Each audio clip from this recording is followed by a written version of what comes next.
Hello बच्चों, आज हम स्टार्ट करने जा रहे हैं कार्बन फैमिली। पी ब्लॉक के अंदर कार्बन फैमिली बोल दो या फिर 14 ग्रुप एलिमेंट्स। हमने बोरॉन फैमिली कंप्लीट की थी, अब देखिएगा carbon family.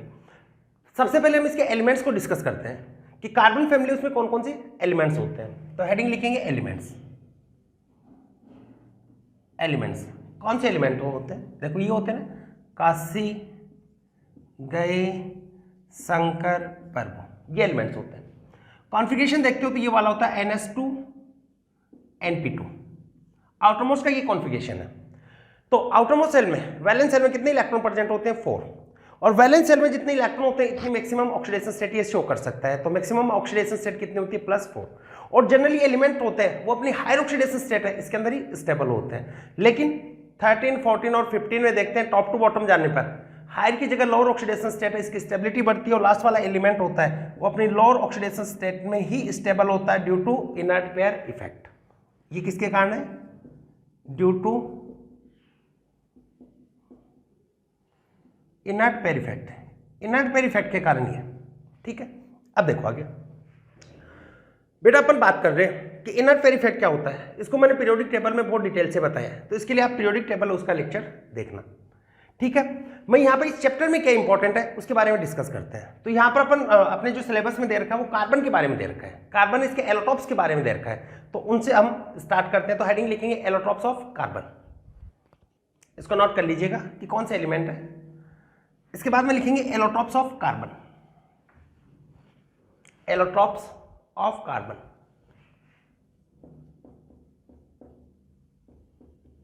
एलोटॉप्स of carbon. Carbon इसके एलोटॉप्स की बात कर रहे हैं। देखो कार्बन होता है वो दो फॉर्म में प्रेजेंट होता है। दो फॉर्म कौन कौन सी होती है? एक तो होती है इसकी क्रिस्टलाइन फॉर्म और दूसरी होती है नॉन क्रिस्टलाइन फॉर्म। तो दो फॉर्म होती है इसकी, कौन कौन सी फॉर्म होगी? पहली है क्रिस्टलाइन फॉर्म, पहली इसकी क्रिस्टलाइन फॉर्म, और सेकेंड वन होती है नॉन क्रिस्टलाइन फॉर्म। सेकेंड होगी नॉन क्रिस्टलाइन फॉर्म। दो फॉर्म होगा, crystalline form and non crystalline form. अब क्रिस्टलाइन फॉर्म में कौन प्रेजेंट होता है? कार्बन की जो एलोट्रोपिक फॉर्म होती है क्रिस्टलाइन में कौन कौन सी होगी? डायमंड है, डायमंड है, ग्रेफाइट है, डायमंड है, ग्रेफाइट है, फुल्डिन होता है। बुक मिस्टर फुल्डिन भी बोलते हैं, इसके बारे में डिटेल में पढ़ेंगे। नॉन क्रिस्टलाइन फॉर्म क्या होती है? नॉन क्रिस्टलाइन फॉर्म के एग्जांपल होता है जैसे चारकोल है, कोल होता है, कोक है। ये सब बेटा क्या होती है? नॉन क्रिस्टलाइन फॉर्म होती है। अब यहां पर क्वेश्चन पूछा जाता है कौन सी फॉर्म हाइब्रिडाइजेशन शो नहीं करती? तो क्रिस्टलाइन फॉर्म होती है तो हाइब्रिडाइजेशन शो करती है। अलग अलग हाइब्रिडाइजेशन होता है जिसको सीखेंगे भी। जबकि नॉन क्रिस्टलाइन फॉर्म होती है, चारकोल है, कोक है, कोल है, इनमें हाइब्रिडाइजेशन नहीं होता। ये non crystalline form does not show hybridization, does not show hybridization. ये हाइब्रिडाइजेशन इसको शो नहीं करता, ठीक है। नोट कर लीजिए। अब एक एक को पढ़ते हैं हम। पहले क्रिस्टलाइन फॉर्म में इसके बारे में डिस्कस करेंगे, कौन कौन सी होती है? डायमंड, ग्रेफाइट और फुल्डिन। तो इसमें फर्स्ट लीजिए डायमंड। पहला है डायमंड।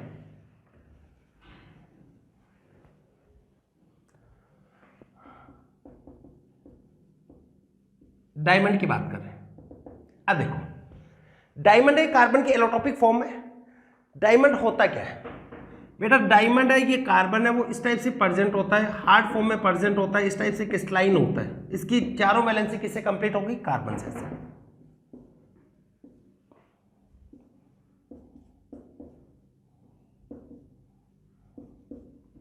इस टाइप से होता है, ठीक है। आगे से आगे बॉन्ड बनाएंगे, कार्बन ऐसे क्रिस्टलाइन होता है। और यहां पर हम हाइब्रिडाइजेशन देखें तो डायमंड है, इसका हाइब्रिडाइजेशन की बात करें तो इसका हाइब्रिडाइजेशन होता है, देखोगे 4 सिंगल बॉन्ड बना रहे हैं, 4 सिग्मा बॉन्ड बनाएगा तो यहां पर हाइब्रिडाइजेशन होता है इसका sp3। तो बात करें डायमंड की, तो डायमंड है वो कौन सी हाइब्रिड स्टेट में प्रेजेंट होता है? sp3 हाइब्रिडाइजेशन में प्रेजेंट होता है। क्लियर हुआ? अब यहाँ पर इस टाइप से बॉन्ड फॉर्मेशन क्यों करता है? Due to high catenation power. बहुत सारे ऐसे कैटेनेशन क्या होता है, इसको भी पीरियोडिक टेबल में हमने पढ़ा था, केमिकल बॉन्डिंग में मैंने इसके बारे में आपको बताया था डिटेल में, कि कार्बन होता है उसकी हाई बॉन्ड एनर्जी होती है। हाई बॉन्ड एनर्जी होने के कारण वो अपनी एलिमेंट्स के साथ में बॉन्ड फॉर्मेशन करता है और लॉन्ग चेन की फॉर्म में से अरेंज हो जाता है, तो इसको बोल देते हैं कैटेनेशन। तो इसका फॉर्मेशन का रीजन क्या है? कैटेनेशन। और कैटेनेशन होता है वो डायरेक्टली प्रोपोर्शनल किसका होता है? Bond energy. और कार्बन की बॉन्ड एनर्जी कार्बन के साथ में बहुत ही हाई होती है, इसलिए क्या शो करता है? कैटेनेशन। देखो ऑर्डर भी बताया था, जैसे कार्बन की बात करें तो इसकी कैटेनेशन बॉन्ड एनर्जी का ये ऑर्डर था। नाइट्रोजन की बात करें, ये वाला नाइट्रोजन, यहाँ पर भी बॉन्ड एनर्जी ये ऑर्डर आ रहा था। नाइट्रोजन की हालांकि साइज स्मॉल होती है, फिर भी यहाँ पर बॉन्ड एनर्जी कम क्यों हो जाती है? ड्यू टू लोन पर रिपल्सन। ये हम पढ़ चुके हैं। तो कैटेनेशन होता है वो डायरेक्टली प्रोपोर्शनल होता है बॉन्ड एनर्जी, और डायमंड इसकी बॉन्ड एनर्जी बहुत ही ज्यादा होती है, इसलिए क्या शो करेगा? कैटेनेशन शो करता है। ठीक है, नोट कर लीजिए इसको। फिर हम पढ़ते हैं प्रॉपर्टीज ऑफ डायमंड। नोट कर लीजिए, नोट कर लीजिए इसको। नेक्स्ट अपनी प्रॉपर्टीज ऑफ डायमंड, दिखाई दे रहा है ना साहब? ठीक है, प्रॉपर्टीज ऑफ डायमंड मिटा दे। देखो नेक्स्ट हम ले रहे हैं प्रॉपर्टीज ऑफ डायमंड। डायमंड की देखो कौन कौन सी प्रॉपर्टीज होती है। प्रॉपर्टीज ऑफ डायमंड,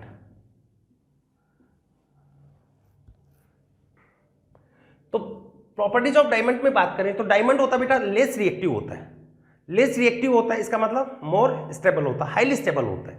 ठीक है, लिखेंगे less reactive and chemically most stable allotropic form and chemically most stable allotropic form.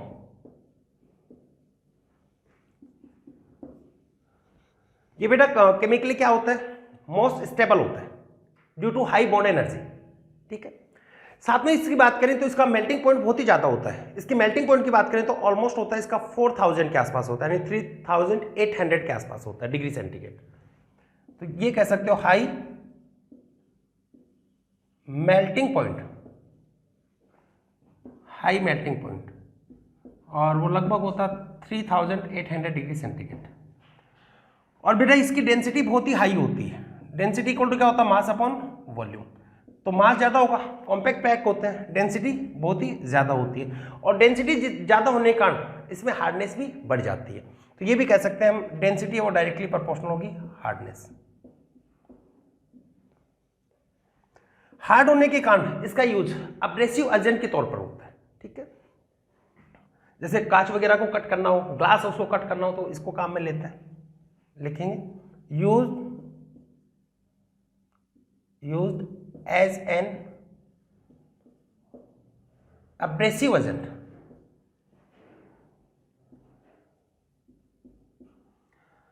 इसमें बेटा इलेक्ट्रॉन फ्री नहीं होते हैं, तो क्या होता है? Good insulator. और साथ में ये पता है आपको डायमंड होता है, हीरा होता है डायमंड, वो शाइनिंग देता है, चमकता है। शाइनिंग क्यों होती है? टोटल इंटरनल रिफ्लेक्शन के कारण ये शाइनिंग शो करता है। तो नेक्स्ट है शाइनिंग। शाइनिंग किसके कारण होती है?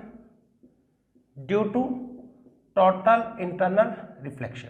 TIR लिख दिया मैंने, टोटल इंटरनल रिफ्लेक्शन है, इसके कारण ये शाइनिंग शो करता है। क्लियर हो गया? तो ये थी प्रॉपर्टीज ऑफ डायमंड। ऐसे बेटा एक और होता है, इसे जैसे ये डायमंड होता है वैसे ही होता है सिलिकॉन कार्बाइड, जिसका दूसरा नाम होता है कार्बोरेंडम भी बोल देते हैं। नोट कर लीजिए, इसको लिखवाते हैं कार्बाइड, सॉरी सिलिकॉन कार्बाइड, या हम इसको बोल देते हैं कार्बोरेंडम। देखो मिटा दे, देखिए नेक्स्ट है सिलिकॉन कार्बाइड या कार्बोरेंडम।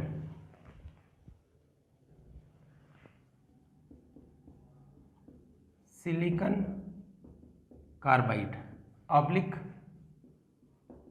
Carborundum SiCx। ठीक है, ये इनऑर्गेनिक टाइप का कंपाउंड होंगे, ऐसे प्रेजेंट होंगे।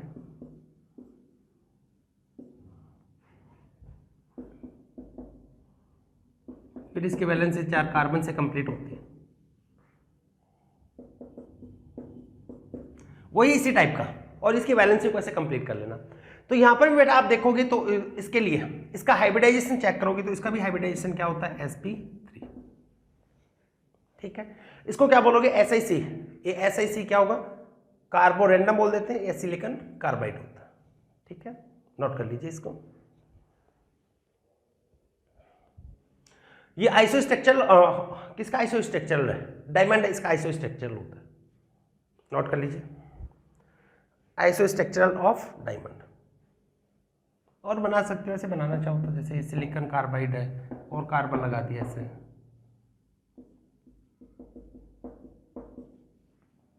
ठीक है, तो फर्स्ट एलोट्रोपिक फॉर्म हमने पढ़ी कौन सी होती है, डायमंड। दूसरी एलोट्रोपिक फॉर्म होती है इसकी ग्रेफाइट। और बेटा अक्सर क्वेश्चन पूछा जाता है वो ग्रेफाइट से आता है, डायरेक्ट क्वेश्चन पूछ लिया जाता है ग्रेफाइट से। देखो ग्रेफाइट क्या होता है, ग्रेफाइट सेकेंड एलोट्रोपिक फॉर्म होती है ग्रेफाइट। इसमें देखो इस टाइप से प्रेजेंट होता है ग्रेफाइट। इनऑर्गेनिक ग्रेफाइट पढ़ा था अपन ने, याद है क्या, बोरोन नाइट्राइड होता है वो इनऑर्गेनिक ग्रेफाइट।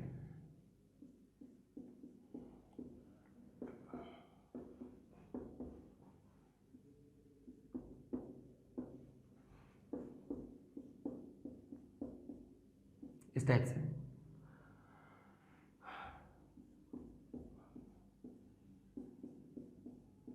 ऐसे प्रेजेंट होगा।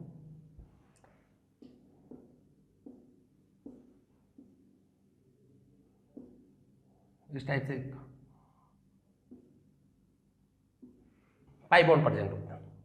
यहां पे हाइब्रिडाइजेशन देखते हैं, तो इसका बेटा हाइब्रिडाइजेशन देखोगे तो कितने सिग्मा बॉन्ड का फॉर्मेशन होगा, 3। एक तो कौन सा होगा, पाई। तो यहां पे हाइब्रिडाइजेशन क्या होता है, sp2।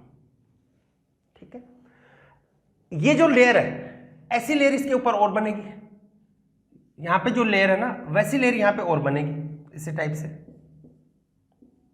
और इन लेयर्स के बीच में आपको पहले ही बता चुके हैं कौन सा अट्रैक्शन होता है, वॉन डेर वाल अट्रैक्शन है।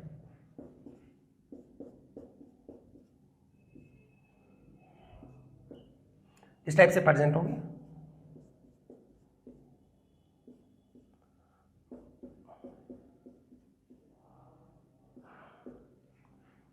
इस टाइप से इनके बीच में कौन सा अट्रैक्शन प्रेजेंट होगा, वॉन डेर वाल अट्रैक्शन। इसमें अट्रैक्शन होता है वॉन डेर वाल अट्रैक्शन। ये ग्रेफाइट है, ये दूसरा ग्रेफाइट की लेयर है, ये layer of graphite, layer of graphite, ये ग्रेफाइट की लेयर है। ये भी क्या होगी, लेयर ऑफ ग्रेफाइट, ये ग्रेफाइट की लेयर है। और ये लेयर है, इनके बीच में कौन सा अट्रैक्शन है, van der Waal attraction. Weak attraction होता है, इसलिए एक दूसरे पर स्लिप करती हैं, स्लिपरी मोशन शो करती हैं, और ये यूज में आता है एज ए लुब्रिकेंट। यहां पे कौन सा अट्रैक्शन होता है, van der Waal, van der Waal attraction, van der Waal attraction. Van der Waal attraction होने के कारण ये क्या करते हैं, स्लिपरी मोशन, स्लिपरी मोशन, और यूज्ड एज ड्राई लुब्रिकेंट। ये ड्राई लुब्रिकेंट है, इसके तौर पर काम में आता है। ठीक है बेटा, ये एक लेयर है, ये लेयर है, बीच में वॉन डेर वाल अट्रैक्शन होता है, एक दूसरे पर फिसलती रहती हैं, ड्राई होता है, तो किसकी तरह यूज में लेते हैं, ड्राई लुब्रिकेंट। एक चीज और बता देता हूं मैं, डायमंड है, डायमंड के बारे में हमने देखा था कि डायमंड होता है वो इंसुलेटर होता है, जबकि ये वाला कंडक्टर होता है। कंडक्टर क्यों होगा, क्योंकि delocalization of pi electron in same direction, pi electron वो सेम डायरेक्शन में डीलोकलाइज होते हैं, एक टाइप का रेजोनेंस होगा ना, इसके कारण ये क्या होता है, कंडक्टेंस शो करता है, ये कंडक्टर होता है। इसको नोट कर लीजिए, लिखवाते हैं। तो बेटा एक तो ये पूछा जाता है कि ड्राई लुब्रिकेंट क्या होता है, ग्रेफाइट। इनऑर्गेनिक ग्रेफाइट कौन सा होता है, इनऑर्गेनिक ग्रेफाइट बोरॉन नाइट्राइट होता है। बता दें इसको।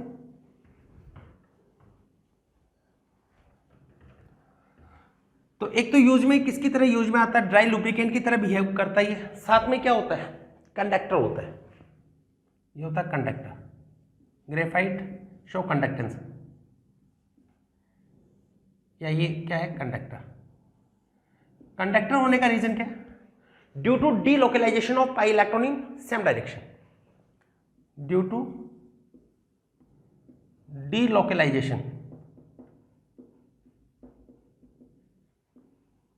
of pi electrons, due to delocalization of pi electrons in single direction या same direction, इसके कारण ये कंडक्टेंस शो करता है। Due to delocalization of pi electron it show conductance. ठीक है, फिर देखो और बताएं इसके बारे में, ग्रेफाइट के बारे में या डायमंड है उससे मैं कंपेयर करके बता देता हूं। तो chemical stability, chemical stability, chemical stability की बात करें, केमिकल स्टेबिलिटी होती है, केमिकल स्टेबिलिटी डायरेक्टली प्रोपोर्शनल होती है बॉन्ड एनर्जी।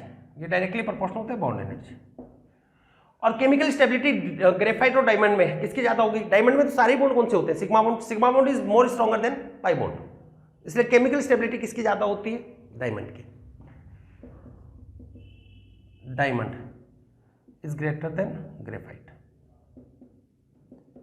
डायमंड और ग्रेफाइट है, इन दोनों में केमिकल स्टेबिलिटी किसकी ज्यादा होगी, डायमंड की। फिर बात करें थर्मोडायनेमिक स्टेबिलिटी, दो टाइप की स्टेबिलिटी है, एक तो केमिकल स्टेबिलिटी होती है, दूसरा होता है थर्मोडायनेमिक स्टेबिलिटी।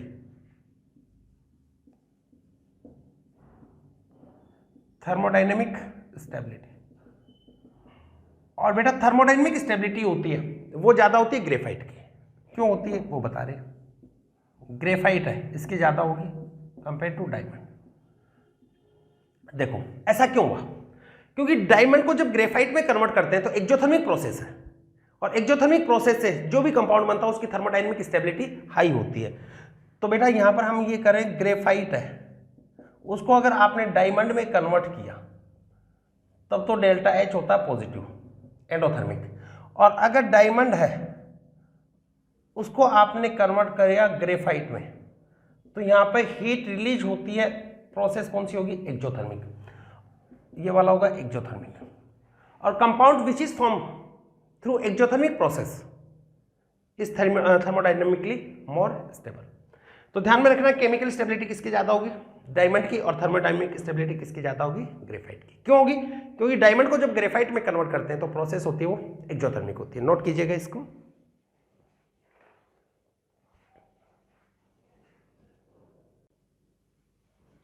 ठीक है, अब देखिए आपको ग्रेफाइट के बारे में बता दी, इनऑर्गेनिक ग्रेफाइट है इसके बारे में आप जानते हैं क्या था, इनऑर्गेनिक ग्रेफाइट कौन सा था, बोरॉन नाइट्राइट। चलो मैं थोड़ा सा इनके बारे में कंपैरिजन बता देता हूं। जैसे हम बात करें boron nitrite, inorganic graphite, inorganic graphite, inorganic graphite क्या होता है, बोरॉन नाइट्राइट। ये होता बोरॉन नाइट्राइट, BnX लिख दिया। ठीक है, वही बेटा इसकी लेयर रहेंगी, फिर नीचे लेयर रहेगी, आपस में क्या होता है, यहां पर भी स्लिपरी मोशन होता है, ये भी एज ए लुब्रिकेंट काम में आता है। अब देखो क्वेश्चन ये पूछा जाता है, ग्रेफाइट और इनऑर्गेनिक ग्रेफाइट है, दोनों में किसकी रिएक्टिविटी हाई होती है।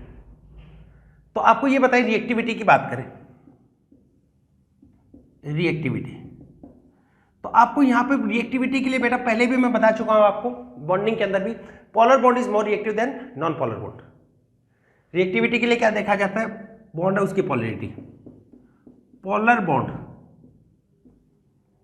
Is more reactive, is more reactive than non polar bond. Polar bond is more reactive than non polar bond. अगर पोलर बॉन्ड और नॉन पोलर बॉन्ड हो तो कौन ज्यादा रिएक्टिव होता है, पोलर बॉन्ड। ठीक है, क्योंकि उस पर चार्ज डेवलप हो जाएगा। तो इसलिए बेटा यहां पर Bn है, Bn में बोरॉन और नाइट्रोजन में डिफरेंट इलेक्ट्रोनेगेटिविटी के कारण, डिफरेंट इलेक्ट्रोनेगेटिविटी के कारण बोरॉन इस पे पार्शियल नेगेटिव चार्ज होगा, इस पे partial positive. En of nitrogen is more than En of boron. Nitrogen इसकी इलेक्ट्रोनेगेटिविटी हाई होने के कारण बॉन्ड के इलेक्ट्रॉन इधर शिफ्ट होंगे, इस पर नेगेटिव चार्ज आएगा, इस पे पॉजिटिव चार्ज आएगा, यानी बॉन्ड कौन सा हो गया? पोलर। जबकि ग्रेफाइट की बात करें तो ग्रेफाइट में क्या होता है? कार्बन कार्बन बॉन्ड होता है जो नॉन पोलर है, ठीक है, इसलिए किसकी ज्यादा होगी? BnX है, इसकी ज्यादा होगी किससे? ग्रेफाइट। ऐसे बेटा अपन बात करें सिलिकॉन कार्बाइड या कार्बोरेंडम, इसकी रिएक्टिविटी है मोर देन डायमंड, ये डायमंड से ज्यादा होती है। ऐसे बेटा अपन ने पढ़ा था बेंजीन एंड इनऑर्गेनिक बेंजीन, क्या होता है? बेंजीन C6H6, इनऑर्गेनिक बेंजीन क्या होता है? B3N3H6। इनऑर्गेनिक बेंजीन है, इसकी रिएक्टिविटी बेंजीन से ज्यादा होती है due to polarity of bond, ठीक है, क्लियर हुआ? और बता देता हूं मैं एक, जैसे आपसे ये पूछा था कि नाइट्रोजन और साइनाइड दोनों में बॉन्ड ऑर्डर कितना होता है? इक्वल। बॉन्ड ऑर्डर की बात करें तो दोनों का बॉन्ड ऑर्डर होता है 3। फिर आपसे ये पूछा जाता, दिखाई दे रहा ना उधर, और फिर आपसे ये पूछा जाता कि नाइट्रोजन और साइनाइड है, उसमें रिएक्टिविटी किसकी ज्यादा होती है? तो किसकी रिएक्टिविटी ज्यादा होगी? ये वाला तो कौन सा होगा? Non polar. और ये वाला कौन सा होगा? पोलर, ठीक है। और अगर स्टेबिलिटी की बात की जाए तो स्टेबिलिटी और रिएक्टिविटी है, ये दोनों एक दूसरे के इनवर्स होते हैं। तो बेटा हम पढ़ रहे हैं कार्बन इसके एलोट्रोपिक फॉर्म, डायमंड के बारे में पढ़ा, ग्रेफाइट के बारे में पढ़ा। डायमंड और ग्रेफाइट का कंपैरिजन बहुत इंपॉर्टेंट है। थर्मोडायनेमिक स्टेबिलिटी की बात की जाए तो डायमंड और ग्रेफाइट में graphite is more stable then diamond, but chemical stability की बात की जाए तो किसकी ज्यादा होगी? डायमंड की ज्यादा होती है, ठीक है। दोनों के अंदर कंडक्टर कौन होता है? Graphite, due to delocalization of pi electron in same direction, ठीक है, नोट कर लीजिए इसको। फिर थर्ड पढ़ते हैं इसकी फुल्डीन, थर्ड एलोट्रोपिक फॉर्म होता है फुल्डीन, मिटा दे, देखो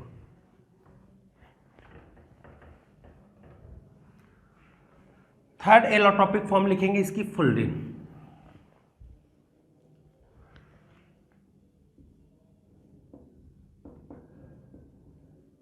फुल्डीन। और बेटा इसका दूसरा नाम होता है बुक मिस्टर फुल्डीन भी बोल देते हैं, C60 मॉलिक्यूल भी बोला जाता है इसको। और लिख देता हूं मैं, इसका दूसरा नाम क्या होता है? बुक मिस्टर फुल्डीन, ये भी होता है। C60 मॉलिक्यूल भी बोला जाता है, और इसको बक्की बॉल भी बोल देते हैं, बक्की बाल, ये होता है बक्की बॉल बोल देते हैं। तो ये होता है बेटा फुल्डीन, बुक मिस्टर फुल्डीन बोल दो, C60 मॉलिक्यूल होता है, या फिर बक्की बॉल। ये थर्ड कार्बन इसकी एलोट्रोपिक फॉर्म होती है, ठीक है। या ये भी कह सकते हो कार्बन इसकी मॉलिक्यूलर फॉर्म होती है। लिखो this is the molecular form of carbon, this is the molecular form of carbon. और बात करें बेटा C60 की, तो C60 होता है ये मोस्ट कॉमन फुल्डीन होता है। C60 is the most common fullerene, ये मोस्ट कॉमन फुल्डीन होता है। अब एक चीज ध्यान से सुनना, फुल्डीन के अंदर एक कार्बन ज्वाइंट होता है 3 कार्बन से, और एक इलेक्ट्रॉन उसका फ्री रहता है, यानी एक कार्बन उसमें कितने ज्वाइंट रहेंगे? 3 ज्वाइंट, और वैलेंसी कितनी होती है कार्बन की? 4। तो एक इलेक्ट्रॉन फ्री रहता है। फ्री इलेक्ट्रॉन रहने के कारण ये हाईली कंडक्टेंस शो करता है, और it is used to form super conductor. तो इसका यूज किसमें होता है? सुपर कंडक्टर बनाने में। लिखेंगे इन फुल्डीन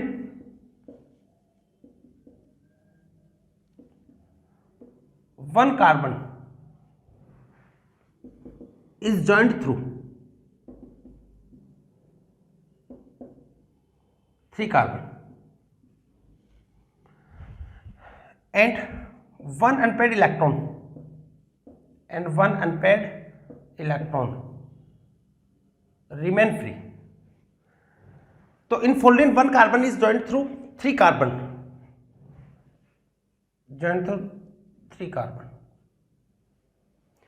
एक कार्बन वो कितने से जॉइंट रहेगा? 3 carbon, and 1 unpaired electron remain free. That's why fullerene is highly conductor, या show highly conductance, is show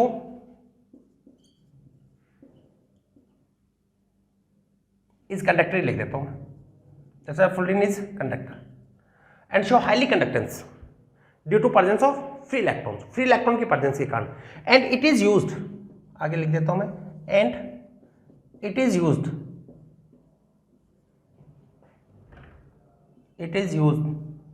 to form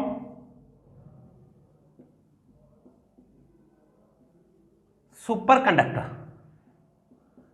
it is used to form super conductor. और बेटा इसका यूज किसके लिए होता है? सुपर कंडक्टर इसके बनाने में किया जाता है। क्लियर हो गया?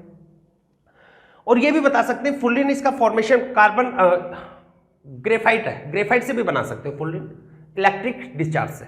चलो बताते हैं, हाईली इलेक्ट्रिक डिस्चार्ज करोगे तो कार्बन ग्रेफाइट वो किस में कन्वर्ट हो जाता है? C60 मॉलिक्यूल्स में या फुल्लिन में। देखो इसको बता दें, देखो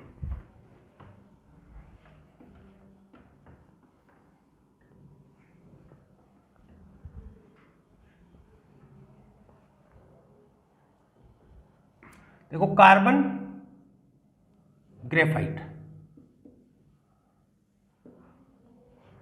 ये कन्वर्ट हो जाता है C60 मॉलिक्यूल में। कौन होता है C60? फुल्लिन। कहां पर? हाई इलेक्ट्रिक डिस्चार्ज पर, high electrical discharge. Carbon graphite किस में कन्वर्ट होगा? C60 मॉलिक्यूल्स में या फुल्लिन में। अब देखिए आगे इसमें किस टाइप की स्ट्रक्चर होती है फुल्लिन के अंदर बात करें बेटा, इस टाइप का प्रेजेंट होता है, इस टाइप की रिंग प्रेजेंट होती है, जहां पर एक कार्बन कितने से अटैच रहता है? ये 3 से, 1 2 3, यहाँ 3 से अटैच रहेगा, ठीक है। और एक इलेक्ट्रॉन यहाँ पे फ्री रहता है, और यहाँ पे इसका हाइब्रिडाइजेशन क्या होता है? sp2, ठीक है। और C60 मॉलिक्यूल देखते हैं तो इसके अंदर बेटा ये देखते हैं इस टाइप की रिंग है, 6 कार्बन वाली, ये 6 कार्बन वाली और 5 कार्बन वाली, टोटल 32 रिंग होती है, 32 रिंग्स होती है। C60 मॉलिक्यूल में टोटल रिंग कितनी होती है? 32, जिसमें 6 कार्बन वाली ये है 20 रिंग्स, तो इसकी होती है, और 5 कार्बन वाली है ये रिमेनिंग होती है 12 रिंग। तो C60 मॉलिक्यूल उसमें टोटल रिंग्स कितनी मिलेंगे आपको? 32, in which 20 rings are formed by 6 carbon, और 5 कार्बन वाली कितनी रिंग होंगी? 12 रिंग। तो ये था बेटा आपका फुल्लिन, या ये कह सकते हो आप allotropic form of carbon. 3 allotropic form पढ़ी, कौन कौन सी पढ़ी आपने? डायमंड, ग्रेफाइट और फुल्लिन, ठीक है, ये आपकी थी एलोट्रोपिक फॉर्म। नेक्स्ट हम पढ़ेंगे कंपाउंड्स ऑफ सिलिकॉन, इसको नोट कर लीजिए, फिर हेडिंग लिखवाते हैं कंपाउंड्स ऑफ सिलिकॉन। नोट किया? अब देखो हम बात करें कंपाउंड ऑफ सिलिकॉन, हेडिंग लिखेंगे कंपाउंड ऑफ सिलिकॉन, और इसके अंदर पहले लिख रहे हैं सिलिकॉन्स। ये क्या होते हैं सिलिकॉन? देखो हेडिंग लिखेंगे compounds of silicon, compounds of silicon. Silicon इसके कंपाउंड्स हैं, और मैं इसके अंदर ही एक हेडिंग लिख रहा हूं silicones.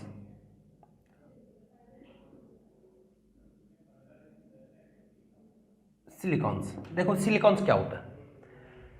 Hello alkyl substituted of सिलेन, सिलेन है उसको हेलोजन से और एल्किल ग्रुप से सब्स्टिट्यूशन करवाते हैं। देखो CH4 है, ये क्या होता है? सिलेन। जैसे मेथेन होता है ना, वैसे क्या होगा? सिलेन, ठीक है। इसका सब्स्टिट्यूशन करवाया, हेलो एल्किल सब्स्टिट्यूशन। इससे मान लो कि ये बन गया R1 SiCl3, ये बन गया, या R2 SiCl2, या R3 SiCl, क्लोरो ट्राइमिथाइल सिलेन, डाइक्लोरो डाइमिथाइल सिलेन, ट्राइक्लोरो मिथाइल सिलेन, ये फॉर्मेशन हुआ। अब इसका आपने हाइड्रोलाइसिस करवाया, इसका आपने क्या करवाया, हाइड्रोलाइसिस वाटर से। तो यहां पर जो फाइनल स्टेज प्रोडक्ट होता है, फाइनल स्टेज प्रोडक्ट, उस फाइनल स्टेज प्रोडक्ट है उसी को क्या बोल देते हैं, silicones.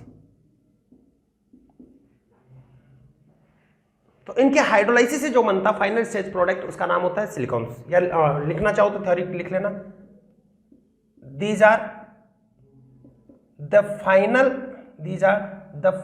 Stage product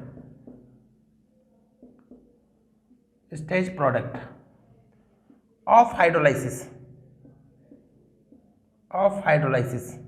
of alkyl halo substituted silane. बेटा आपको ये बताइए फाइनल स्टेज प्रोडक्ट होते हैं किसके, हाइड्रोलाइसिस के, हेलो एल्किल सब्स्टिट्यूटेड सिलाइन। ये होता है सिलाइन, इसका सब्स्टिट्यूशन, हाइड्रोजन का सब्स्टिट्यूशन आपने किससे किया है, हेलोजन से किया है और एल्किल ग्रुप से किया, फिर आपने उसका हाइड्रोलाइसिस करवाया, उससे जो फाइनल प्रोडक्ट बनेगा, डाइमर या पॉलीमर भी हो सकता है, साइक्लिक प्रोडक्ट भी बनते हैं, तो जो फाइनल प्रोडक्ट बनता है उसको बोल देते हैं सिलिकॉन्स बोल देते हैं। ठीक है, नोट कीजिए इसको। अब देखो आपको बताते हैं, एक एक करके बताते हैं। फर्स्ट इसको लेते हैं, क्लोरो ट्राइमिथाइल सिलाइन, इसका हाइड्रोलाइसिस करते हैं। हेडिंग लिखेंगे, hydrolysis of chloro trimethyl saline, hydrolysis of chloro trimethyl saline, hydrolysis of chloro trimethyl saline.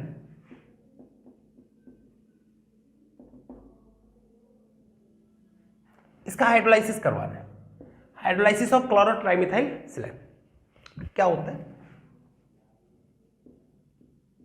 Chloro trimethyl saline, ये इसका बेटा आपने हाइड्रोलाइसिस करवाया। बहुत इंटरेस्टिंग होता है, बहुत सिंपल सा भी होता है। देखो हाइड्रोलाइसिस के बारे में सभी आप पढ़ भी चुके हैं, जैसे R3SiCl, इसका हाइड्रोलाइसिस करवाया। चलो मैं ये R3 आ रहा तो ये लगा देता हूं, ट्राइएल्किल, क्लोरो ट्राइएल्किल सिलाइन।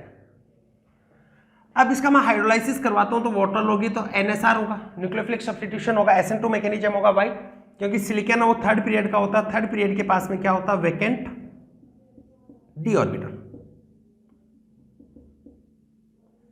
इसके पास है vacant D orbital. Vacant D orbital होने के कारण ये इसके ऊपर अटैक करेगा, इधर से क्या होगा, SN2 मैकेनिज्म के थ्रू क्लोरीन बाहर निकलेगा। ये तो आप पढ़ा चुके हैं, केमिकल बॉन्डिंग में एक साथ में आपको पढ़ाया जा चुका है हाइड्रोलाइसिस को। तो क्या बन गया यहां पर, ये बना, ये OH होगा। अब बेटा ऐसा तो है नहीं कि एक ही मॉलिक्यूल का हाइड्रोलाइसिस होगा, जितने भी मॉलिक्यूल प्रेजेंट है सभी का हाइड्रोलाइसिस होगा। ठीक है, तो यहां पे देखो क्या होगा, डाइमर बनने लगते हैं। डाइमर क्यों बनने लगते हैं, ये देखो एल्किल हुआ, ये OH है, दूसरा ऐसे ही यहां पर इसके कांटेक्ट में आएगा दूसरा,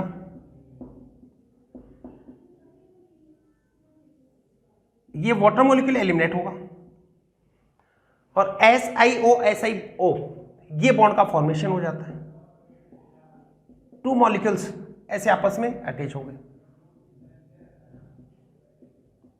दो मॉलिक्यूल ऐसे अटैच हो गए आपस में, यानी किसका फॉर्मेशन होगा, दो मॉलिक्यूल आपस में जुड़ रहे हैं ऐसे, यानी किसका फॉर्मेशन होगा, डाइमर। इसका बेटा आगे हाइड्रोलाइसिस क्यों नहीं होता, वैकेंट ऑर्बिटल तो अभी भी है, आगे हाइड्रोलाइसिस इसलिए नहीं होता क्योंकि सिलिकॉन और एल्किल ग्रुप में क्या है, मिथाइल मान लेते हो, ट्राइक्लोरो ट्राइमिथाइल, मिथाइल ले रहे हो तो R यहाँ पे किसको रिप्रेजेंट कर रहा है, CH3 को, ये CH3 ग्रुप है। तो बेटा silicon carbon and silicon oxygen की बॉन्ड एनर्जी बहुत ज्यादा होती है, due to high bond energy of silicon carbon and silicon oxygen bond further hydrolysis does not take place. सिर्फ हेलोजन हटता है, ये वाले का हाइड्रोलाइसिस नहीं होता। मैं लिख देता हूं, due to high bond energy, due to high bond energy of silicon carbon and silicon oxygen further hydrolysis does not take place, further hydrolysis does not take place, यहां पे आगे हाइड्रोलाइसिस नहीं होता। तो बेटा यहां पर आपको क्या बताया, सिलिकॉन है, यहां पर हेलोजन है वो तो हट जाएगा, और यहां पर सिलिकॉन, कार्बन, सिलिकॉन, ऑक्सीजन, इसकी बॉन्ड एनर्जी ज्यादा हाई होने के कारण इसका आगे हाइड्रोलाइसिस नहीं होता, इसलिए किसका फॉर्मेशन होगा, सिर्फ डाइमर फॉर्मेशन होगा। ठीक है, और भी बताते हैं, नोट कीजिएगा इसको।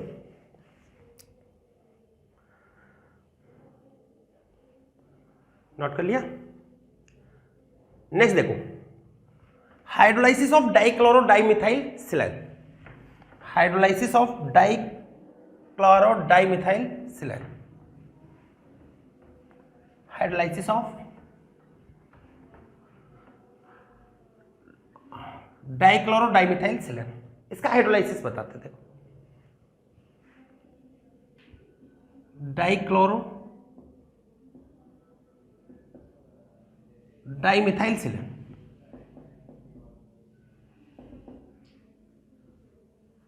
इसका हाइड्रोलाइसिस देखिए किस टाइप से ये हाइड्रोलाइज करता है। मिथाइल ले लिया, देखो ये बेटा एक ही नहीं रहेंगे, बहुत सारे मॉलिक्यूल प्रेजेंट रहते हैं, ये आप जानते हैं। ये डाइक्लोरो डाइमिथाइल सिलाइन, ठीक है, हाइड्रोलाइसिस होगा,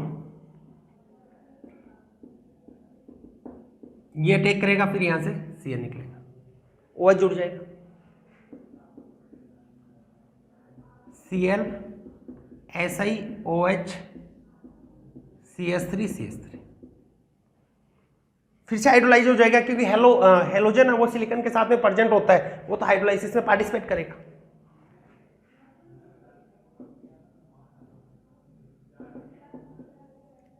ये निकलेगा HCl, ये बन गया, इस टाइप का बन गया। और यहां पर बेटा इनफाइनाइट लेंथ के पॉलीमर का फॉर्मेशन होगा, देखो कैसे होगा। इस टाइप के एक मॉलिक्यूल तो बने नहीं है, ये तो बहुत सारे मॉलिक्यूल बने हैं, ठीक है। तो देखो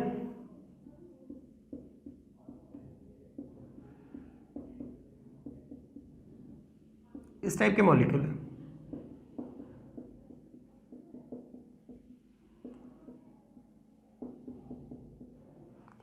इस टाइप के बहुत सारे मॉलिक्यूल आपस में जुड़ गए।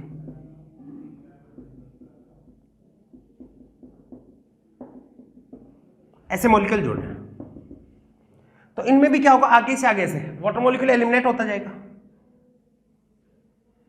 इस टाइप से वाटर मॉलिक्यूल एलिमिनेट होगा, ठीक है। मान लो कि X वाटर मॉलिक्यूल निकल गया, क्या बना, SiCH3 O, ऐसे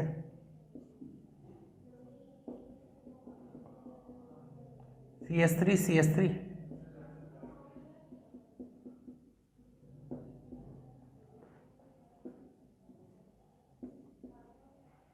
N मॉलिक्यूल यहां पे जुड़ जाते हैं, किसका फॉर्मेशन होगा, पॉलीमर ऑफ इनफाइनाइट लेंथ,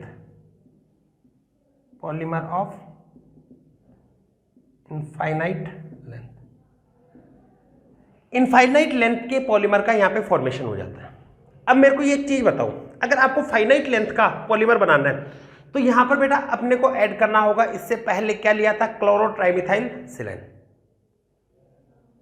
इसके साथ में हम क्या ले लेते हैं, क्लोरो ट्राइमिथाइल सिलाइन ले लेते हैं, तो फाइनाइट लाइन के पॉलीमर का फॉर्मेशन हो जाता है। कैसे, क्योंकि यहां पर तो बेटा दोनों साइड फ्री है इसकी, तो आगे से आगे चेन बढ़ती जाएगी, इनफाइनाइट तक जाएगी। लेकिन अगर साइड ब्लॉक कर दें तो हम फाइनाइट लेंथ के पॉलीमर बन जाता है। कैसे बनता है उसको बता रहे हैं, एक बार इसको नोट कीजिएगा, नोट कर लीजिए।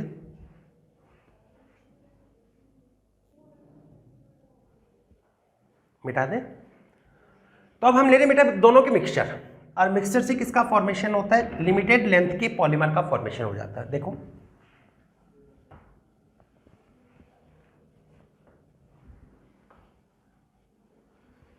देखिएगा,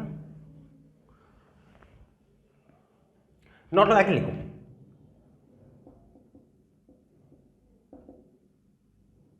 if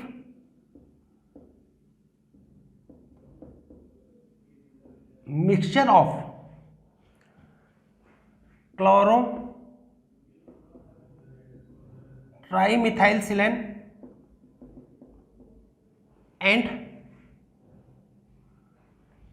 डाइक्लोरोडाइमिथाइलसिलेन and डाइक्लोरोडाइमिथाइलसिलेन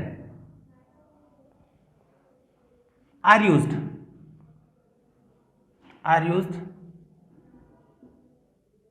then linear polymer of limited chain length is formed then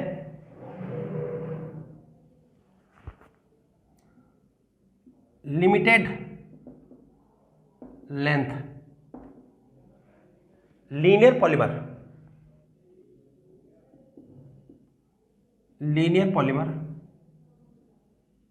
is formed या ऑप्टेन। बेटा लिमिटेड लेंथ के पॉलीमर का फॉर्मेशन होगा कब होगा? जब आप मिक्सचर लोगे किसका?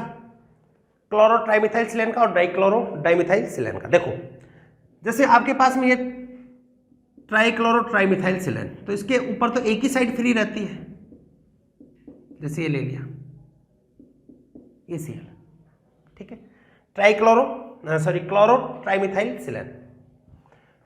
ऐसे बेटा यहां पर एन यूनिट किसकी है? डाइक्लोरोडाइमिथाइलसिलेन की, ये मान लिया डाइक्लोरोडाइमिथाइलसिलेन एन यूनिट है, सपोज कर लेना। चलो मैं एक और लिख देता हूं,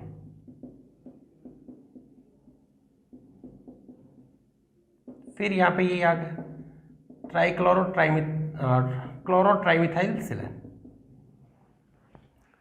फर्स्ट ऑफ ऑल इसका हाइड्रोलाइसिस होगा, तो हाइड्रोलाइसिस करेंगे इनके। हाइड्रोलाइसिस में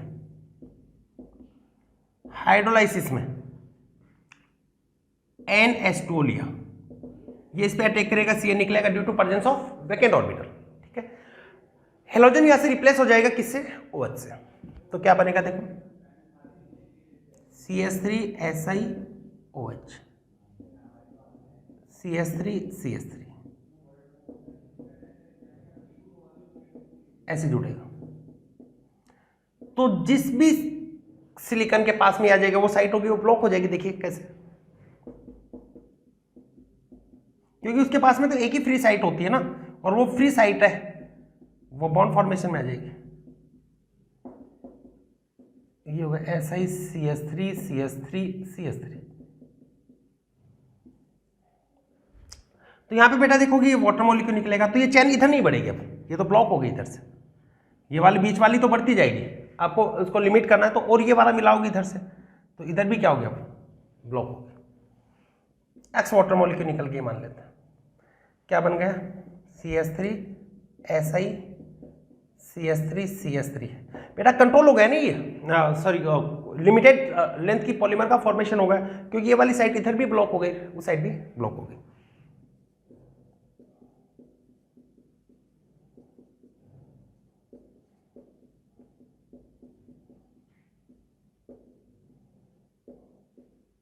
देखो इस टाइप से ब्लॉक हो गई। तो यहां पर ये जो पॉलीमर बनेगा वो क्या होगा? लिमिटेड लेंथ के पॉलीमर का फॉर्मेशन होगा। तो इसके लिए क्या लिख सकते हैं हम? Limited length polymer, limited length chain polymer, limited length के चेन पॉलीमर का फॉर्मेशन होता है, ठीक है। तो अगर आपसे ये पूछा जाए कि डाइक्लोरोडाइमिथाइल से क्या बनता है? इनफाइनाइट लेंथ का, उसको लिमिटेड लेंथ का बनाना होता तो क्या बना देंगे? क्लोरोट्राइमिथाइलसिलेन, ताकि उसकी साइट है वो ब्लॉक हो जाती है। एक चीज और मैं बता देता हूं, लिखवाएंगे, इसको नोट कर लीजिएगा कि डाइक्लोरोडाइमिथाइल है उसका हाइड्रोलाइसिस कंट्रोल मैनर से परफॉर्म किया जाता है, तो वहां पर साइक्लिक पॉलीमर का फॉर्मेशन होता है जिसका नाम होता है सिलॉक्सेन। अभी लिखवाते हैं, नोट कर लीजिए इसको।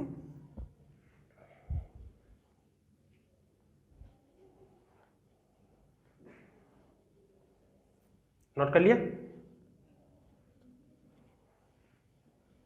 मिटा दे, देखिए आगे।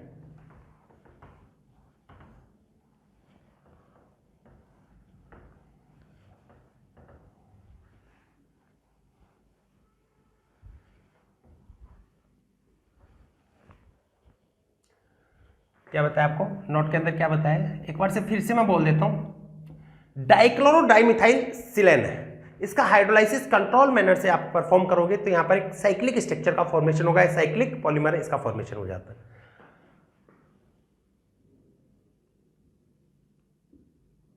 If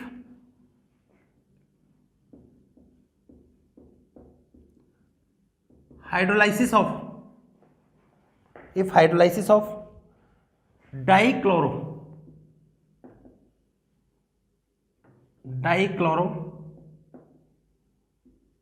dimethyl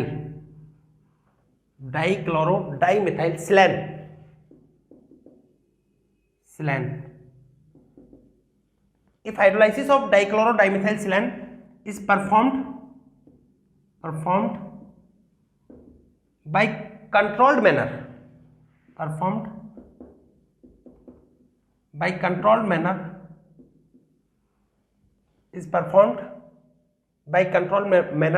then cyclic polymer is obtained.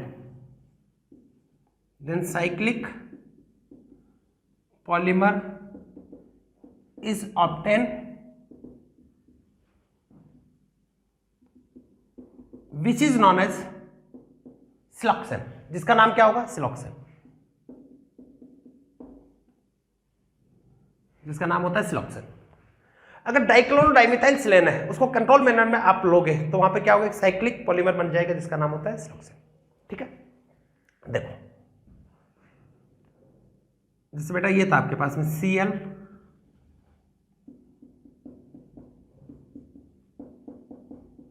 ये होता ना, इसका हाइड्रोलाइसिस आपने करवाया। और भी यूनिट ले लेता हूं मैं, चलो और यूनिट बता रहा हूं मैं इसके, किस टाइप से होगा?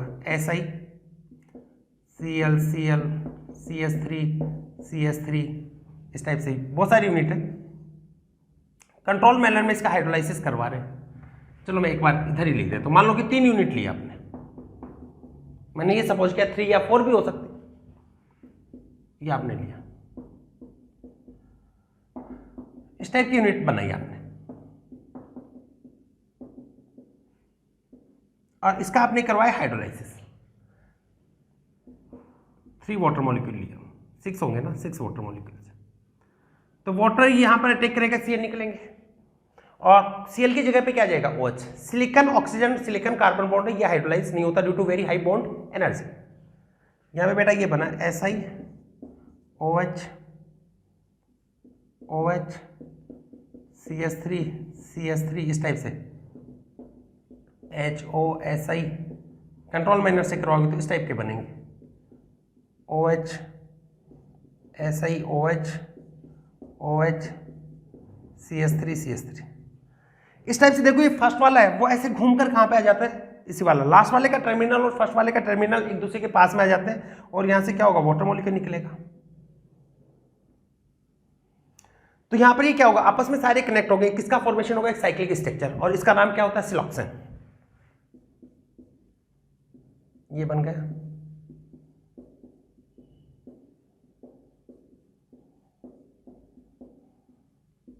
ये बन गया आपके पास में एक साइक्लिक पॉलीमर,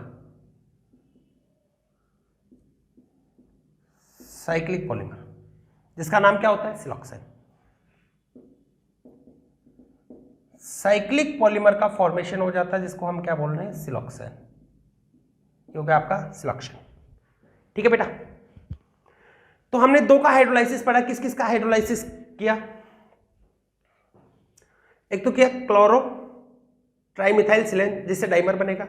डाइक्लोरो डाइमिथाइल सिलेन है, इससे इनफाइनाइट लेंथ के पॉलीमर का चैन पॉलीमर का फॉर्मेशन होता है। कंट्रोल मैनर से करोगे तो वहां पर साइक्लिक पॉलीमर का फॉर्मेशन होता है जिसका नाम होता है सिलोक्सेन। ठीक है, और अगर chloro trimethyl silane and dichloro dimethyl silane दोनों का मिक्सचर लिया जाए तो लिमिटेड लेंथ के पॉलीमर का फॉर्मेशन हो जाता है। ठीक है, नोट कीजिए। इसके बाद में थर्ड करवाते हैं ट्राइक्लोरो मिथाइल सिलेन, नोट कर लीजिए इसको।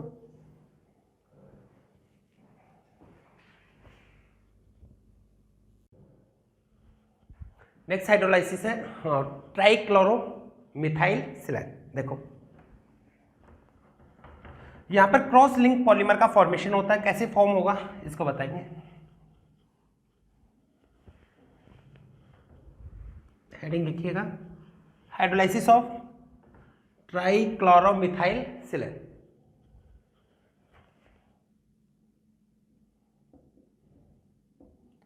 हाइड्रोलाइसिस ऑफ ट्राइक्लोरोमिथाइल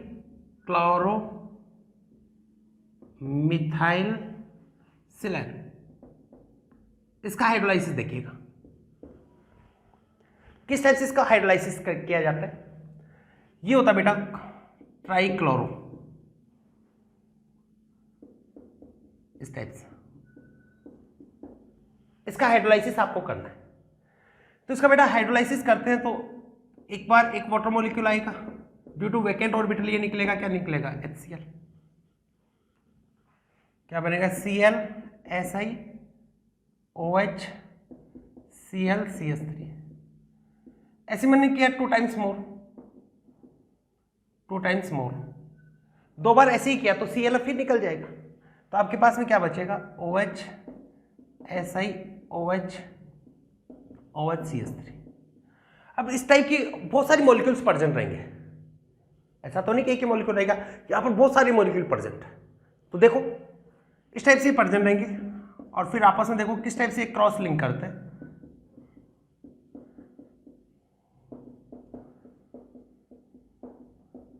इस टाइप से रहते हैं, बहुत सारी मॉलिक्यूल्स आपस में प्रेजेंट रहेंगे।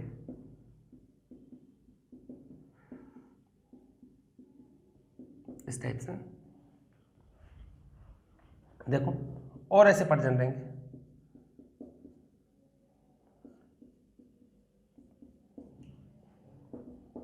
इस टाइप से CH3 OH OH, ये मान लेते हैं इनफाइनाइट टाइप कैसे प्रेजेंट रहेंगे, CH3 OH। तो यहां पे जब एक दूसरे के कांटेक्ट में आएंगे तो वाटर मॉलिक्यूल निकलेगा, ऐसे आगे से आगे जुड़ते जाएंगे, आगे से आगे भी जुड़ते जाएंगे, और ऐसे क्रॉस लिंक है ये भी जुड़ते जाएंगे, ऐसे क्रॉस लिंक है ये भी अटैच होगा इस टाइप से, ठीक है। तो n वाटर मॉलिक्यूल एलिमिनेट होकर देखो किस टाइप का बनाएंगे, Si, और इधर तो एल्किल ग्रुप प्रेजेंट रहेगा, O Si O Si, इस टाइप से। इधर ये एल्किल ग्रुप R लिख रहा हूं मैं इसको, इस टाइप से Si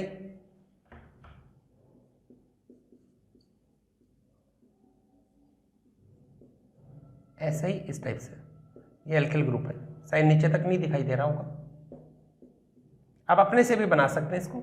n मॉलिक्यूल जुड़ गए, शायद देख रहा हूं मैं, एक बार नीचे तक दिखाई दे रहा है क्या, हाँ बिल्कुल दिखाई दे रहा है। तो बेटा यहां पर आप क्या किया, ये CH3 ग्रुप है, R की जगह यहां पे क्या है CH3, तो ये क्या होगा, लीनियर ऐसे भी जुड़ता जा रहा है और साइड से भी जुड़ता जा रहा है, इसको क्या बोल देते हैं, क्रॉस लिंक पॉलीमर। किसका फॉर्मेशन होगा, क्रॉस लिंक पॉलीमर।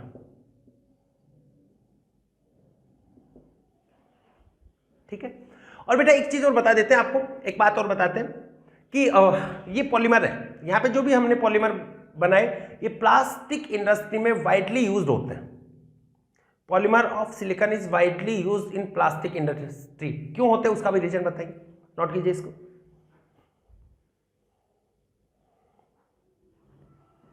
बिठा दे, देखो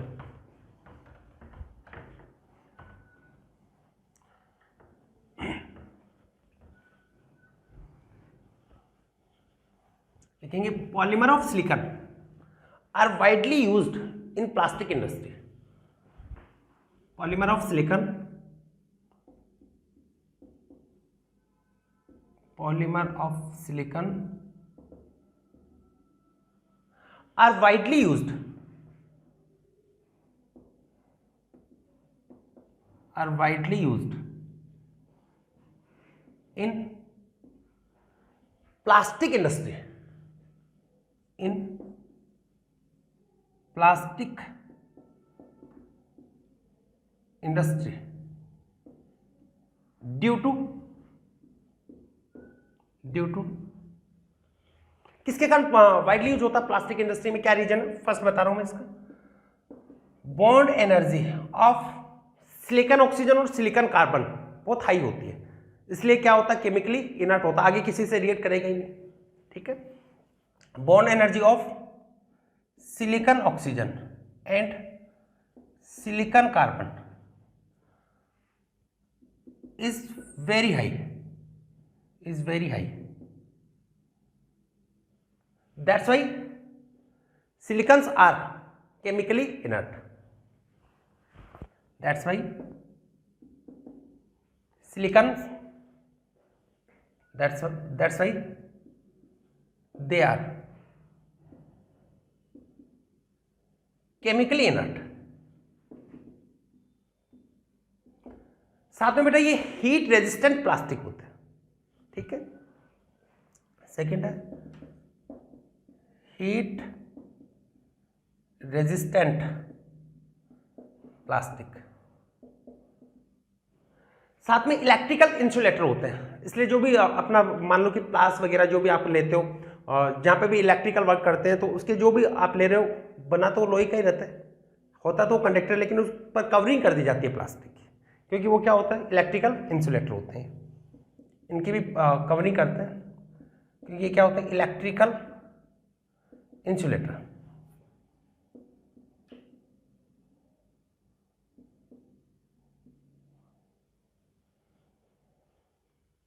साथ में बेटा हाइड्रो रिपेल्टेंट होते हैं, इसलिए इसका यूज बारिश से बचने के लिए जो कोट बनाए जाते हैं ना, रेनकोट वगैरह, उसके अंदर किया जाता है।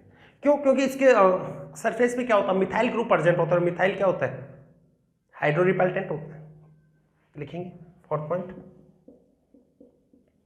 Hydro repellent due to alkyl group, due to alkyl group present on the surface, on the surface which is non-polar in nature, on the surface which is non-polar in nature। इसके surface पे क्या present रहेगा, alkyl group present रहते हैं जो hydro रिपेल्टेंट होते हैं, और इसके कारण ये नॉन पोलर नेचर का होता है। ठीक है, तो ये बताया आपको जनरल कुछ प्रॉपर्टी बताई सिलिकॉन्स की, या इसके कंपाउंड ऑफ सिलिकॉन के बारे में, या इनके पॉलीमर के बारे में। ठीक है, तो नोट कर लीजिएगा इसको। आगे पढ़ते हैं हम सिलिकेट। नेक्स्ट हमारा टॉपिक होगा सिलिकेट, नोट कर लीजिए इसको।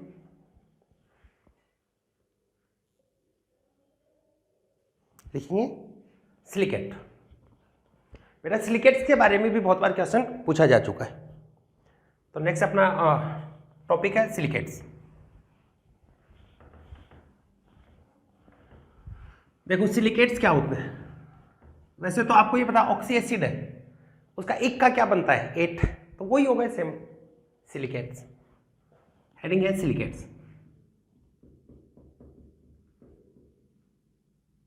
सिलिकेट्स में देखिए पहले मैं बात कर रहा हूं ऑर्थोसिलिकेट, या जनरल में सिलिकेट होता है क्या ये बता रहा हूं।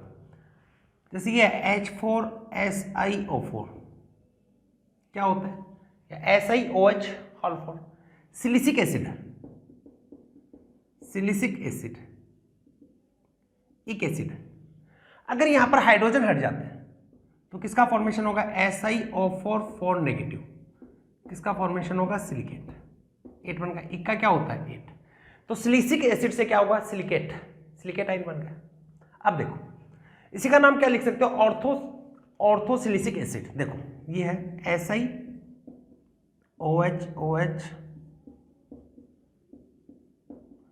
ये है, तो ये क्या होता है, ऑर्थोसिलिसिक एसिड, ऑर्थोसिलिसिक एसिड। तो इसका जो एनाइन बनेगा, देखो मैं 2 प्रोजेक्शन भी बता देता हूं इसका। ये एनाइन बनेगा, टेट्राहेड्रल ज्योमेट्री में प्रेजेंट रहता है, sp3 हाइब्रिडाइजेशन। ये आपका क्या बन गया, ऑर्थोसिलिकेट। ये इसका फ्रंटल व्यू है, सामने से देखोगे तो ऐसा दिखेगा, टेट्राहेड्रल ज्योमेट्री होती है, फ्रंटल व्यू।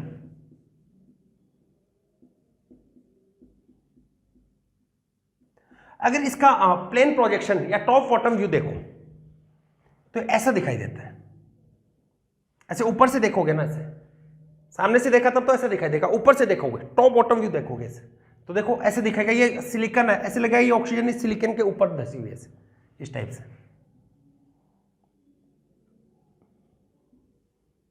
ऐसे दिखाई देगा। इसमें नेगेटिव चार्ज होगा। टॉप, इसको बोल देते हैं टॉप बॉटम व्यू। क्या बोलोगे इसको? Top bottom view. ये इसका होता है टॉप बॉटम व्यू। जहां पे बेटा ये तो नेगेटिव चार्ज होगा, ये किसको रिप्रेजेंट कर रहा है? इसमें प्रेजेंट ऑक्सीजन को, और डॉट ही किसको रिप्रेजेंट कर रहा है? इसके सिलिकॉन को। ये होता है इसका टॉप बॉटम व्यू। ठीक है, इसी को बेटा प्लेन प्रोजेक्शन भी बोल देते हैं, लिख लेना प्लेन प्रोजेक्शन। तो ये होता है ऑर्थोसिलिकेट। और बेटा इस टाइप से बहुत सारी सिलिकेट का फॉर्मेशन होता है। साइक्लिक सिलिकेट बनता है, डाइमर भी बनता है इसका, पायरोसिलिकेट बोल देते हैं, या सीड सिलिकेट बनता है, चेन सिलिकेट बनता है। बहुत टाइप के बॉन्ड का फॉर्मेशन होता है। क्यों होता है? Due to high bond energy of silicon and oxygen. इसको नोट कीजिएगा।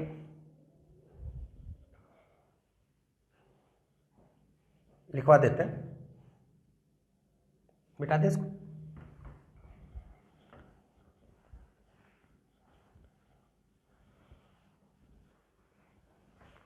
देखो, due to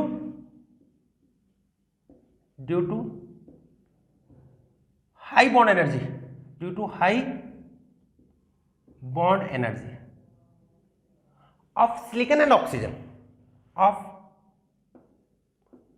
silicon oxygen and silicon carbon भी लिख सकते हो, हालांकि यहां पे तो कोई जरूरी नहीं है। इसकी भी बॉन्ड एनर्जी हाई होती है, इसके कारण पॉलीमर बनता है। मैंने यहां पर ये लिखा दिया, कार्बन भी लिख दिया। Silicate units are, silicates units are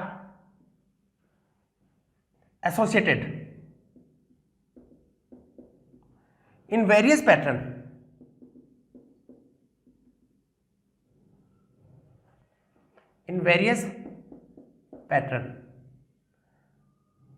and following types of silicates are formed in various pattern and following types of silicates are formed। आपसे ये पूछा जाता है कि सिलिकेट है, वेरियस टाइप के सिलिकेट का फॉर्मेशन क्यों हो जाता है? क्योंकि सिलिकॉन ऑक्सीजन है या फिर सिलिकॉन कार्बन पॉलीमर की बात करें तो इसकी बॉन्ड एनर्जी बहुत हाई होती है, इसके कारण ये पॉलीमर या फिर ये सिलिकेट इसका फॉर्मेशन कर लेते हैं। जैसे मैं बात करता हूं यहां पर पायरोसिलिकेट, जैसे मैं एक एग्जांपल ले रहा हूं, इसके अंदर पायरोसिलिकेट लिख रहा हूं।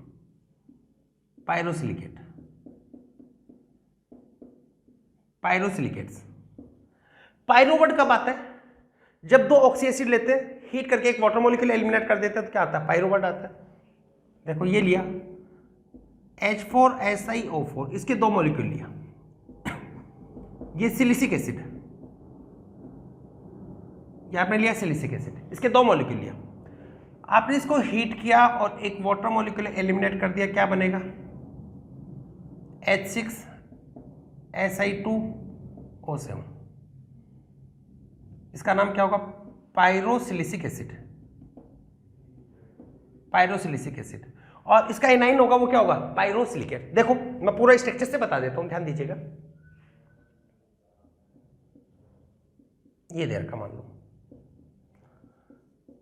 दो मॉलिक्यूल लेने हैं, एक तो ये हुआ, दूसरा ये मॉलिक्यूल है।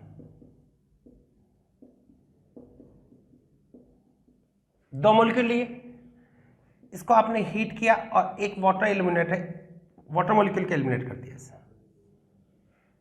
ठीक है, तो यहां पे क्या होगा? ऑक्सीजन से अटैच हो जाएंगे, ये बन गया पायरोसिलिसिक एसिड।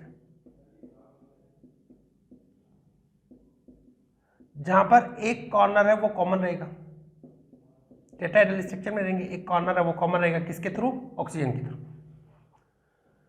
ये तो होगा पायरोसिलिसिक एसिड। ये क्या बन गया? पायरोसिलिसिक एसिड। ये क्या था आपके सिलिसिक एसिड।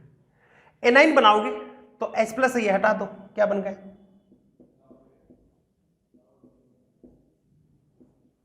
इससे अटैच रहेगा। ये टेट्राहेड्रल ज्योमेट्री में रहता है, वन कॉर्नर है वो कॉमन रहता है ऐसे।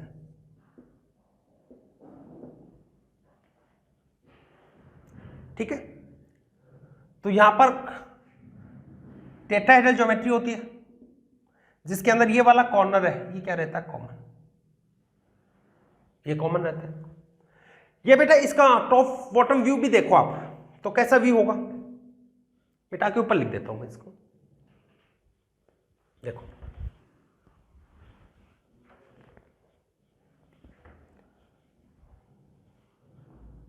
देखिएगा किस टाइप का इसका व्यू आता है, इस टाइप से रहेगा। ये वाला ऑक्सीजन के थ्रू क्या है, कॉमन, ये प्रेजेंट रहेगा।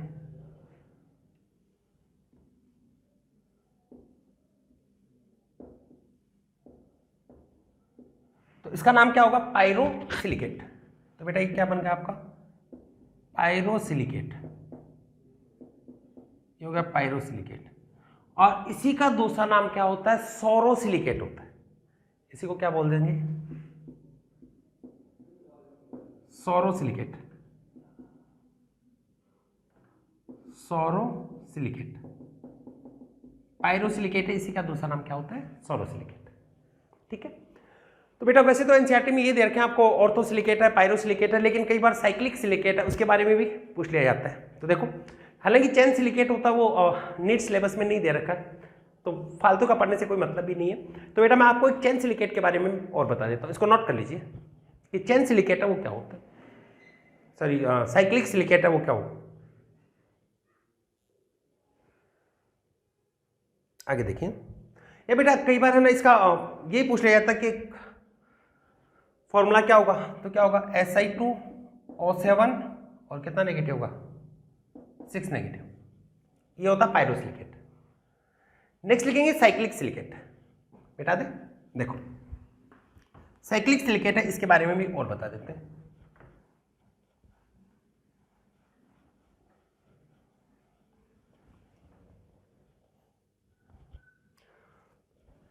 नेक्स्ट है साइक्लिक सिलिकेट।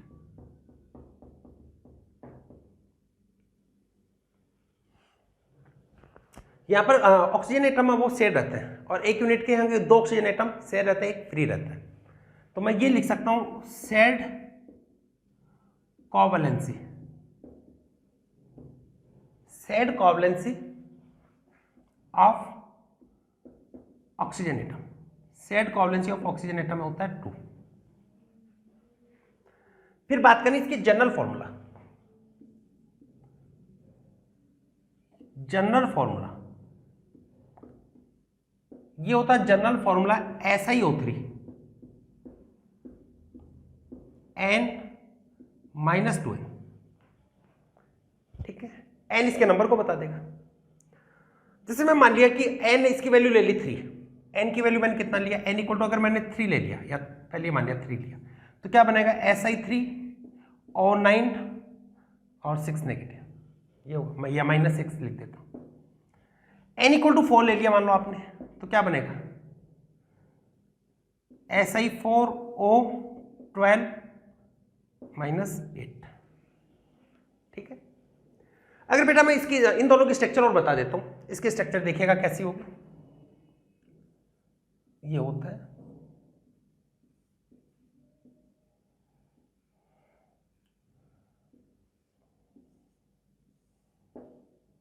इस टाइप से, आपस में कनेक्ट रहता है, ऐसे साइक्लिक स्ट्रक्चर बनाता है, ऐसे पैटर्न रहेंगे।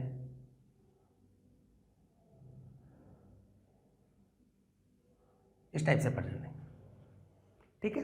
ये 1, 2 और 3 यूनिट है। जैसे ये वाली यूनिट है, इसकी दोनों ऑक्सीजन कॉमन है, ये बीच में कोई यूनिट नहीं है। इस वाली के दोनों ऑक्सीजन कॉमन है, इस वाली यूनिट के देखोगे ये कॉमन है। इसमें क्या होगा, नेगेटिव चार्ज 1 2 कॉमन होगा वहां पर, तो 2 से अटैच होगा, उस पर चार्ज नहीं आएगा। 2 3 4 5 6 ये होगा। ठीक है, ऐसे देखो इसके भी स्ट्रक्चर में बता देता हूं, इस टाइप के स्ट्रक्चर में होता है।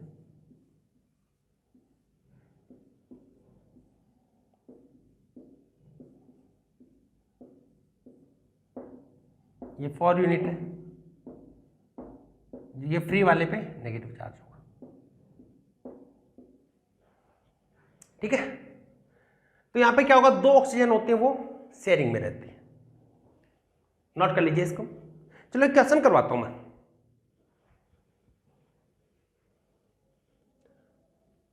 क्वेश्चन कर लेते हैं। What will be the value of x, इधर लिख देता हूं, what will be the value of x. ये क्वेश्चन है, एक्स की वैल्यू बतानी है किसमें, ये मान ले BeX Al2 Si6 O18, ये कंपाउंड दे रखा है और इसमें एक्स से इसकी वैल्यू आपको बतानी है कि एक्स से इसकी कितनी वैल्यू होगी। बेटा इस टाइप के भी कंपाउंड दे रखा हो, केटाइन और एनाइन से मिलकर जो भी कंपाउंड आपका बना रखा हो, वहां पर चार्ज को बैलेंस करना है। जितना पॉजिटिव चार्ज होता है उतना ही चार्ज आपका नेगेटिव आएगा। नेगेटिव पॉजिटिव चार्ज इसको आपको बैलेंस करके लिखना है, बस सिंपल होता है।